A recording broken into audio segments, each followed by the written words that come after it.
Hello friends, आज का हमारा टॉपिक है कॉस्ट ऑफ द फैब्रिक।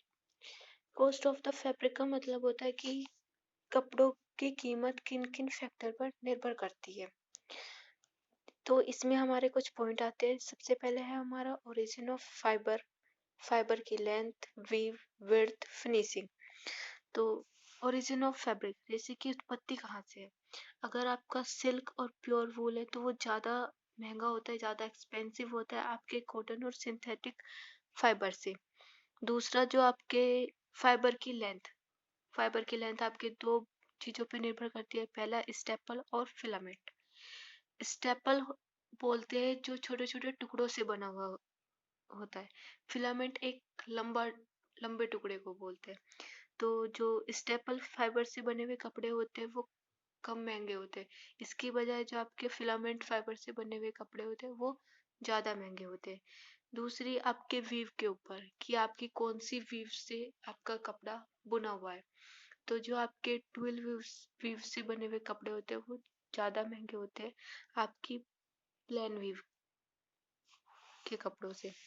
उसके बाद कोई भी विशेष डिजाइन या फिर एक्सक्लूसिव डिजाइन आप बोल सकते हो, या कोई हाथ की एम्ब्रॉयडरी हो रही हो किसी कपड़े पर, तो वो भी उस कपड़े की कीमत को बढ़ा देता है। उसके बाद है आपका विड्थ, चौड़ाई, सेल्विज टू सेल्विज।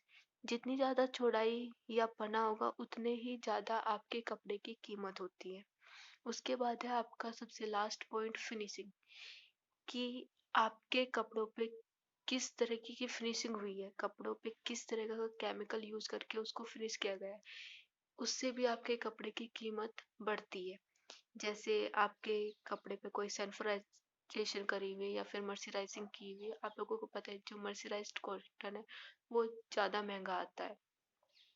आपकी फिनिशिंग के लिए आपके कपड़ों पे बहुत ज्यादा अलग अलग प्रोसेस किए जाते हैं, तो उनकी वजह से भी आपके कपड़ों की जो कीमत है वो बढ़ जाती है। उसके बाद आपका नेक्स्ट टॉपिक है फैब्रिक केयर, कि आप लोग अपने फैब्रिक की देखभाल किन किन तरीकों से कर सकते हो। तो फैब्रिक की देखभाल क्यों करते हैं, जिससे आपका जो कपड़ा है वो लंबे समय तक का चले। तो फैब्रिक की देखभाल करने के लिए ये कुछ एक्टिविटी है जो आप लोगों को करनी चाहिए। पहला, mending, removing stain to choose the right shop, method of washing and the final proper storage. तो इन सभी एक्टिविटी को देखते हुए आप लोगों को अपने जो भी कपड़े हैं उन सब की देखभाल करनी चाहिए। विभिन्न कपड़े विभिन्न मटेरियल से बने हुए होते हैं, इसीलिए विशेष कपड़े के लिए विशेष देखभाल की आवश्यकता होती है। अगर अच्छी देखभाल की जाए तो कपड़े लंबे समय तक रह सकते हैं। जितनी भी सारी एक्टिविटी है, जैसे आपकी मेंडिंग, मेंडिंग को बोला जाता है मरम्मत करना। रिमूविंग स्टेन, दाग हटाने को बोलते हैं। To choose the right soap, सही साबुन का चयन करने को बोलते हैं। मेथड ऑफ वॉशिंग, धोने की विधि को बोलते हैं। एंड फाइनली प्रॉपर स्टोरेज, मतलब अंतिम उपयुक्त भंडारण। ये सब करने के लिए सावधानी पूर्वक विचार करने की आवश्यकता होती है, क्योंकि ये फैब्रिक के जीवन को प्रभावित करती है। इसके लिए कपड़े धोने से जुड़ी जितने भी शब्द है आपको उन सब की जानकारी होनी चाहिए।